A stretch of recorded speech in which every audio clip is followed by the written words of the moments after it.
roubo ou um assalto é sempre uma experiência traumática. Muitas vezes, as vítimas só querem esquecer o caso e nem registram a ocorrência.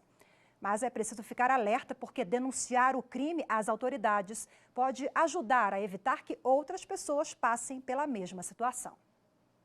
Eu parei para descer, de olho no retrovisor. Quando eu olhei para frente, tinha dois já armados, um de um lado e um do outro. O relato angustiado do motorista de ônibus Alex Oliveira diz respeito ao último assalto que ele sofreu enquanto trabalhava no transporte público. Oliveira conta que em 16 anos de profissão foi vítima de mais ou menos 20 roubos à mão armada. Em todos os casos, o motorista fez questão de registrar a ocorrência, até porque essa é a orientação da empresa em que ele é empregado. Mas nem todo mundo que é vítima da violência pensa assim. Há estimativas de que apenas 1/3 dos crimes chega a ser registrado nas delegacias de todo o país. Diferentemente do que muitos acreditam, o registro de ocorrência não é um procedimento meramente burocrático, que só serve para aumentar a estatística. É por meio desse documento que uma investigação é iniciada. O BO, como se fala no jargão policial, é um dos instrumentos que podem ajudar a reprimir e prevenir a criminalidade. De acordo com o delegado João Ataliba, as ocorrências fazem parte do planejamento estratégico das políticas de segurança pública de cada cidade. Quando esse autor é identificado, a gente adita essa ocorrência e consta a qualificação dele. Por quê? Porque se ele estiver cometendo crimes em outra área, em outra circunscrição aqui do Distrito Federal, a gente consegue descobrir. Graças ao boletim de ocorrência registrado pela filha da Ângela, que a polícia conseguiu chegar à autoria de dezenas de furtos em série que aconteciam há mais de um ano no prédio onde a professora aposentada mora. Ela conta que a filha viu pelas imagens de segurança que o porteiro era o único suspeito dos crimes. A gente teve que fazer um movimento de convencimento desses moradores da importância de se somar esforços, né? Pela internet, é possível comunicar crimes como furtos e roubos, perda de documentos, acidente de trânsito sem vítimas, denúncias de calúnia, injúria, difamação e desaparecimento de pessoas. Nos casos dos crimes que envolvem violência, o registro deve ser feito pessoalmente na delegacia da região. Em todos os casos, o BO deve ser feito por maiores de 18 anos. Não tem dúvida que as pessoas precisam ir atrás dos seus direitos e que vão ser atendidas.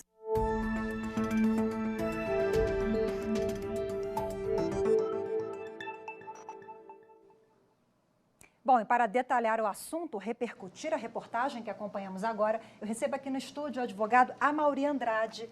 Boa tarde, seja bem-vindo. Boa tarde, obrigado por mais uma oportunidade. Que bom. Doutor Amaury, nós vimos na reportagem que definitivamente o boletim de ocorrência não é um processo meramente burocrático, ele é o ponto de partida, o pontapé inicial para resolução de um processo, de um caso, né? É o pontapé inicial, uma vez que o cidadão, a autoridade policial, tenha conhecimento de um fato, e um fato que esteja vinculado a uma situação criminosa, esse cidadão ou essa autoridade policial, no caso, polícia militar que está nas ruas, tem que ir diretamente à delegacia para comunicar esse fato, para que assim a autoridade investigativa, no caso Polícia Civil, Polícia Federal, possa tomar impulso nas investigações para chegar-se até a autoria daquele crime.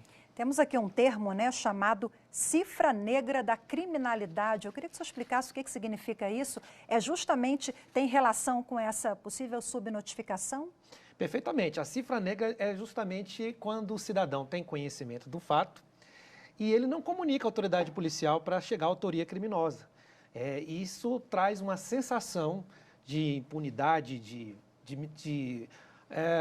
índice de criminalidade que não foi punido, justamente porque o cidadão, a autoridade policial que tenha conhecimento desse fato não noticiou e assim não tem como investigar. Então, Amaury, nós temos um prazo para fazer o registro do boletim de ocorrência, porque muitas vezes as pessoas estão fragilizadas, né, em virtude do crime, nem se lembram do boletim de ocorrência e depois, né, vem se atentar para essa necessidade. Existe Sim. algum prazo? Via de regra, o prazo é um prazo prescricional, previsto no artigo 109 do Código Penal, pela pena máxima do crime. Então, se foi noticiado um determinado crime, tem que ser observada essa prescrição, porque o que é a prescrição? É o direito do Estado de punir. Se passou esse direito, esse dever do Estado de punir, aí realmente não tem como este crime ser investigado, porque esse prazo prescricional ele foi atingido. Isso no caso de ações penais públicas incondicionadas, como, por exemplo, um crime de homicídio. Agora, nos crimes de ação penal privada, como, por exemplo, crimes de injúria, crimes de calúnia e nos crimes de ação penal pública condicionada a uma representação, aí temos um prazo decadencial de 6 meses. Aí a pessoa tem que comunicar esse fato à polícia nesse prazo decadencial de 6 meses, porque é previsto na nossa legislação para esses tipos de crime específico. O furto, por exemplo? O furto, por exemplo, é um crime de menor potencial ofensivo, mas é um crime de ação penal pública incondicionada. Então, ele vai atender à prescrição prevista no artigo 109 pela sua pena máxima. No caso do crime de furto em si, ela tem uma pena máxima de 4 anos e temos lá uma escala de prescrição prevista no artigo 109 do Código Penal. Então, Amaury, hoje é muito prático, né, registrar o boletim de ocorrência por meio das delegacias virtuais.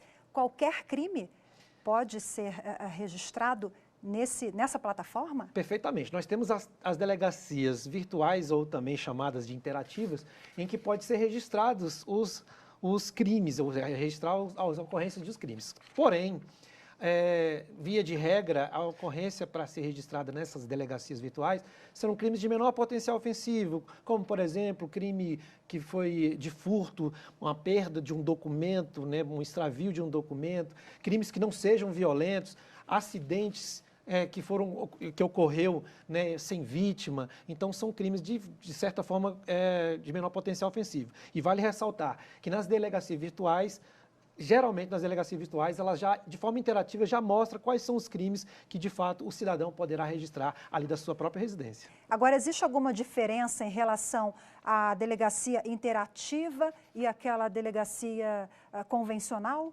Não. Uma vez registrado, só vale ressaltar que na delegacia interativa, uma vez que ele registra, faz o registro da ocorrência, essa ocorrência ela tem que passar pelo crivo de um estudo pela autoridade policial, no caso o delegado de polícia. Ele vai verificar se aquele fato noticiado é um fato criminoso ou não, para ele homologar essa ocorrência virtual e assim comunicar via e-mail dentro de 24 horas para o cidadão que aquela ocorrência foi homologada. Por quê? Porque ocorre muitas vezes ocorrências falsas e aí a autoridade policial, de fato, ela tem que se apurar para ver se de fato naquela notícia comunicada é uma notícia verdadeira. Doutora Amaury, muito obrigada mais uma vez pela sua participação. Uma boa tarde. Muito obrigado.